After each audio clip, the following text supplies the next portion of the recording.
करेगा भाई साहब?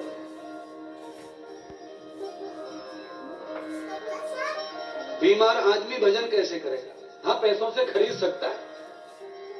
ला भाई भजन दे दे 1 लाख रुपए का, तो खरीद तो सक लेंगे, पुण्य तो आ जाएगा पैसों से, पर भजन होगा नहीं महाराज। इसीलिए पतंजलि ऋषि लिखते हैं योग दर्शन में, आहार शुद्धौ सत्य शुद्धौ, सत्य शुद्धौ ध्रुवो स्मृति।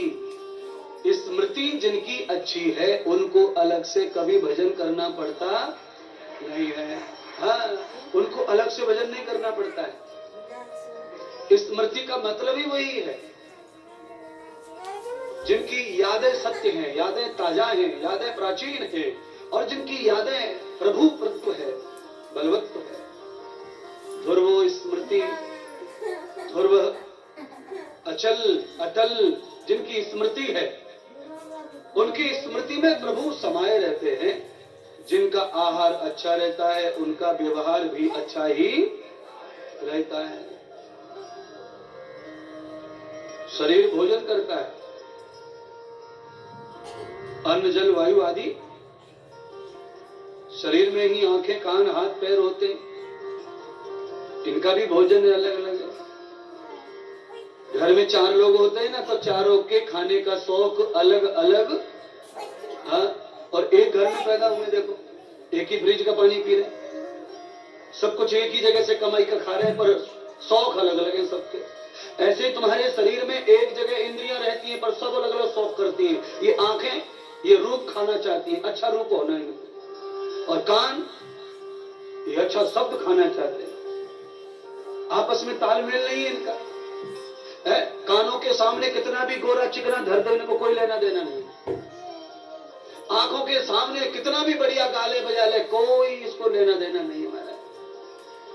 नाक सबसे हटके है महाराज। इसको तो बढ़िया बढ़िया सुगंध चाहिए, गंदगी प्रिय नहीं है इसको। तनक भी गंदगी पास से गुजर जाए तो आदमी झट रूमाल लगा लेता मुंह पे। जीवा इसको नित नया स्वाद चाहिए। त्वचा इसको गर्मी में सर्दी, सर्दी में गर्मी, न क्या क्या बदल बदल के चाहिए। सबका अलग अलग शौक है। जब घर के अंदर शरीर के अंदर इतने शौकीन लोग रहते हैं तो फिर बताओ कैसे तुम्हारी जिंदगी बचेगी? बताओ कैसे बचा पाओगे महाराज? घर में 2-4 भी शौकिया हो जाए तो घर को बचाना मुश्किल हो जाता है, तो शरीर कैसे बचेगा?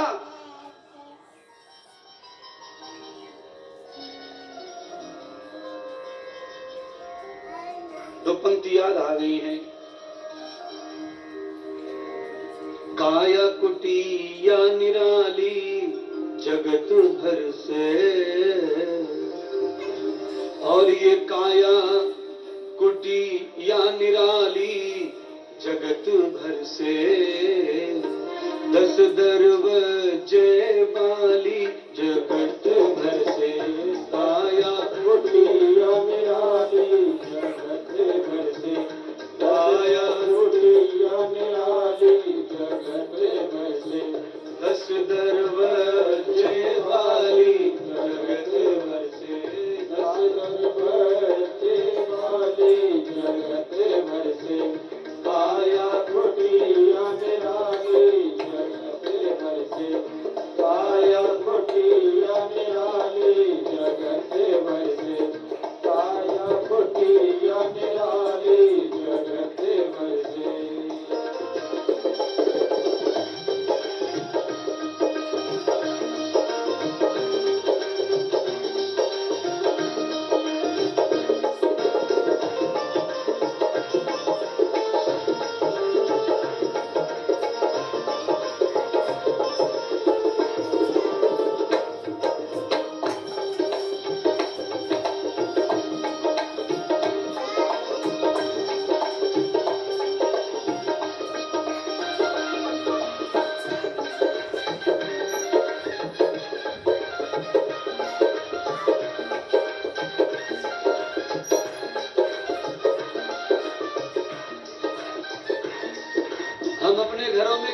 लगाते शीशा की,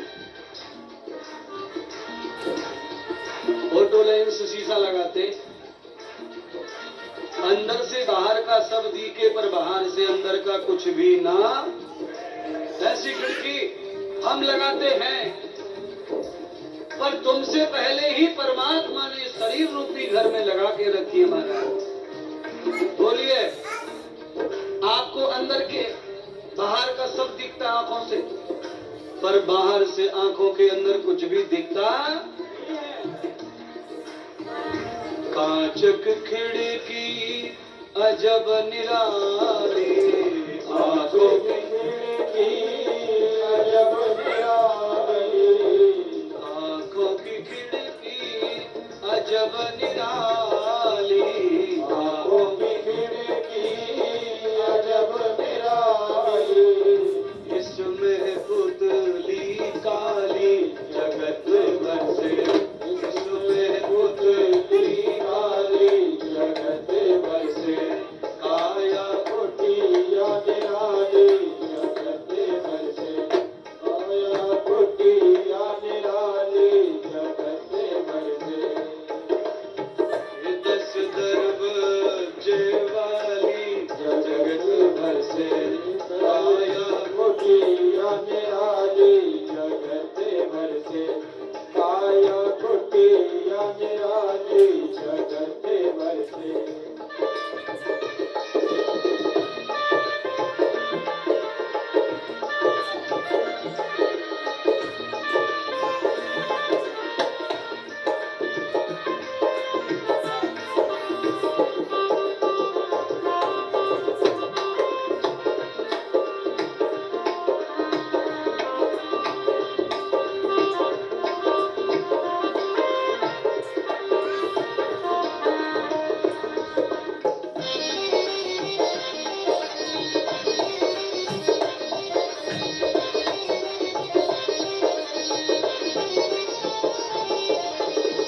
श्रवण दिए तुझे श्रुति श्रवण को, श्रवण दिए तुझे श्रुति श्रवण को, श्रुति श्रवण को प्यारे, श्रुति श्रवण को, श्रुति श्रवण को प्यारे, श्रुति श्रवण को, मुखड़ा करे बोल चाली जगत भर से, मुखड़ा करे बोला चाली जगत भर से, काया कुटिया निराली जगत भर से, काया कुटिया निराली जगत भर से, दस दरवाजे वाली जगत भर से, दस दरवाजे वाली जगत भर से, काया कुटिया निराली जगत भर से,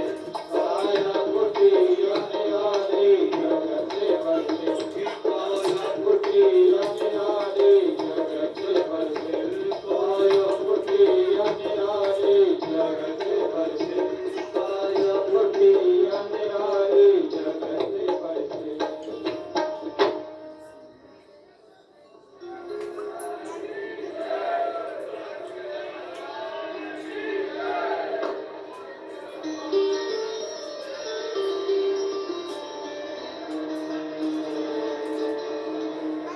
आवाज बड़ा कम कीजिए, जरा आवाज शांति बनाइएगा।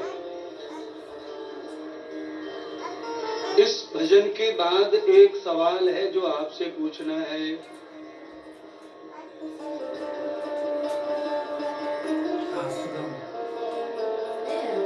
सवाल ये है, डॉक्टर साहब से पूछूंगा, पति पत्नी से, नाम लेके पूछ रहा हूं, टेंशन मत आना। सवाल ऐसा जिसका जवाब बड़ा सरल है। सवाल ये है कि हम सब लोग ये मानते हैं कि हमारे हृदय में भगवान निवास करते हैं, ये हम सब मानते हैं। अच्छा बोलिए, भगवान हृदय में रहते हैं, उसके बावजूद जानबूझ के आदमी शराब पीता, अंडा खाता, मांस खाता, तंबाकू खाता, जानबूझ कर। उसे पता है कि हृदय में भगवान है। और आप समझ लेना, द्वया सपूर्ण सयुजा सखाय, ऋग्वेद का मंत्र है ये। और ये मंत्र ये बता रहा है कि ब्रह्म का, परमात्मा का जगत में किस तरह का निवास है। द्वया सपूर्ण स्वयजा सखाय, सुपर्ण, सुपर्ण, सुपर्ण माने दो अच्छे पक्षी, सुपर्ण पंख वाले, द्वया दो, सुपर्ण सयुजा सखाय, वो हमेशा हमेशा के सखा हैं, उनमें कभी लड़ाई नहीं होती और एक डाल पर बैठते हैं। वो कौन सी डाल है? समान वृक्षम फलवस्त भोग, प्रकृति रूपी वृक्ष, संसार रूपी वृक्ष, प्रकृति रूपी वृक्ष। आपने एक पोस्टर देखा होगा, घरों में रहता है पोस्टर, उस पर प्रकृति का पेड़ छपा रहता है और उस पेड़ में लिखा रहता है पानी बढ़ाना, ढिकाना, ये। तो वेद, ऋग्वेद कहता है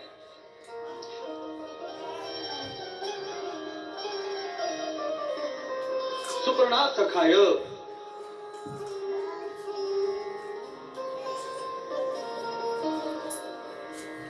ये हमेशा साथ रहते हैं। नस्त रूपम द्वये है, उनके रूप दो नहीं, एक जैसा रूप है। उनमें कोई व्यक्ति अगर वो दोनों किसी के सामने प्रकट हो जाए तो कोई उनमें भेद निकाल सकता?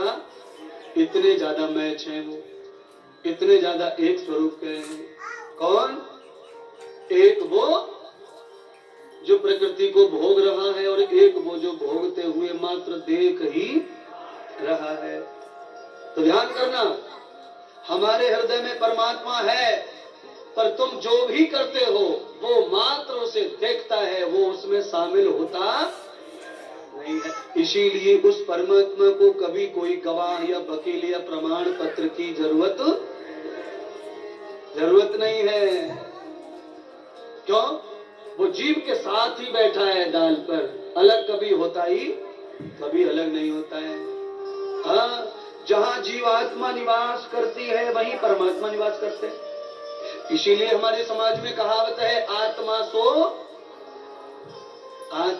परमात्मा। परमात्मा आत्मा जैसा ही है, देखने में फर्क नहीं है, पर फर्क है।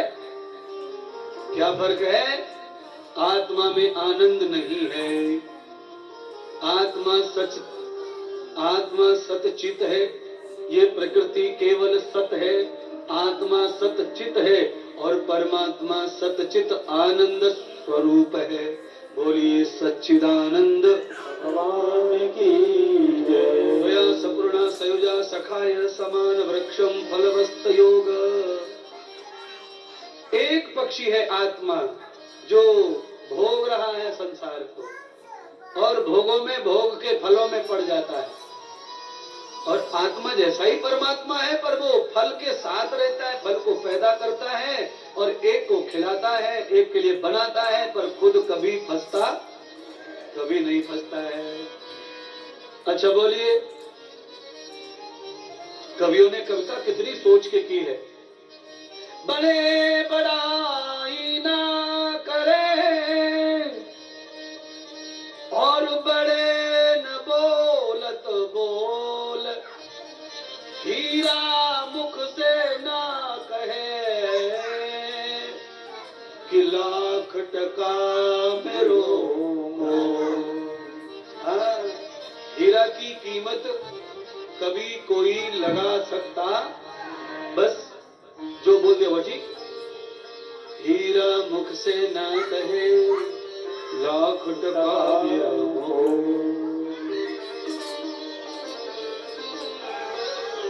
वो बड़े हैं सबसे, और सबसे बड़े होने के कारण वो कभी अपनी किसी से स्तुति करवाते, कभी नहीं करवाते। और वो कभी नहीं कहते कि मैं भगवान आ गया, लो सुधर जाओ, मैं आ गया भगवान। वो कहते नहीं किसी से। हाँ, भगवान आ गया वो हमको समझना चाहिए, अन्यथा बिना समझे ही पूरा जीवन निकल जाएगा। है? अच्छा, तुमसे नहीं कह रहा हूं मैं तो भागवत में ऊधव नाम के बहुत विद्वान थे, उनसे कह रहा हूं। बोलो कैलाश बाबू। ऊधव जी 9 साल के थे, कृष्ण 11 साल के थे। तब संदीपनी ऋषि के आश्रम में मिलन हुआ।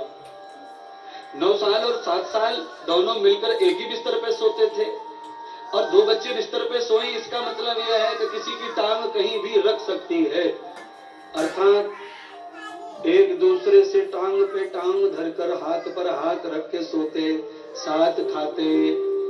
पर भगवान श्याम सुंदर कुरुक्षेत्र के मैदान से जाने का टाइम आ गया, पर उद्धव कृष्ण को कभी पहचान पाए? कभी नहीं पहचान पाए। और कृष्ण भी ऐसे लीलाधारी है कि हमेशा उद्धव से भाई ज्ञान बताओ, ज्ञान बताओ। बोलो क्या करूं अब, यहाँ बड़ा धर्म संकट आ गया, बोलो बोलो। सलाहकार रख लिया। बोलो, सारी दुनिया को ज्ञान और बुद्धि देने वाले ने उद्धव को अपना सलाहकार रख लिया। बड़े बड़ाई ना करें और बड़े न बोलत,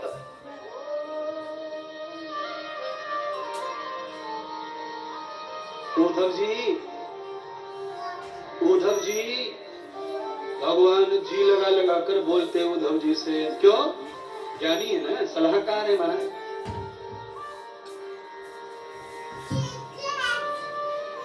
भगवान जाने लगे संसार छोड़ के, अपना रूप धारण कर लिया, भागवत में प्रवेश हो रहे। तब भगवान को ध्यान आया, अरे ये मेरा मित्र तो रह गया, इसका कल्याण नहीं हो पाया, कैसे कल्याण करें? तब भगवान श्री कृष्ण ने उद्धव जी को 24 दत्त गुरु की कथा सुनाई।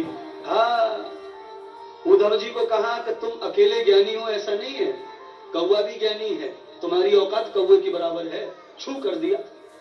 पर अंतिम समय जिंदगी भर घोटते रहे ठंडाई और पीते रहे, अपना काम बनाते रहे, और उद्धव जी को चने के झाड़ पे ही चढ़ाते रहे।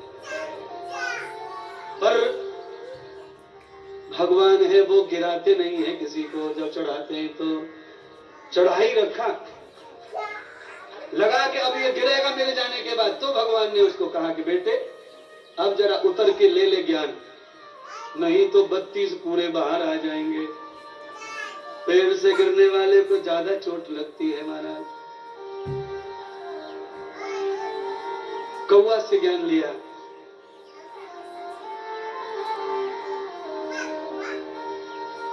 धरती से, आकाश से, पृथ्वी से, सूरज से, कोयल से, बगुले से, सांप से, कुत्ते से, सबसे। और उद्धव जी को कहा कि ये सब ज्ञानी होते हैं, मतलब तुम्हारी बराबरी औकात के ही ये सब। अब तो उद्धव बेटा धरा का धरा। उद्धव ने कहा, आज तुम क्या कहते हो, ये क्या लग रहा बताओ। भगवान कृष्ण कहने लग गए, जब पुलिस वाले थक जाते हैं और मिलिट्री वाले थक जाते हैं, बम कहाँ रखा है, जब मिलता नहीं तो कुत्ते की मदद ही लेनी पड़ती है। अरे उद्धव तुम तो फेल हो गए कुत्ते के आगे।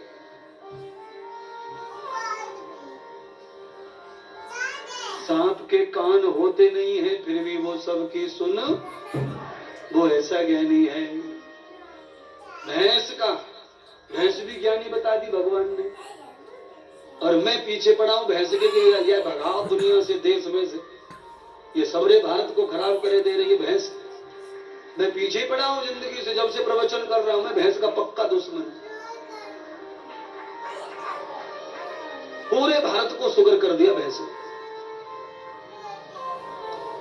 भैंस के दूध की वजह से पूरा देश शुगर से परेशान है।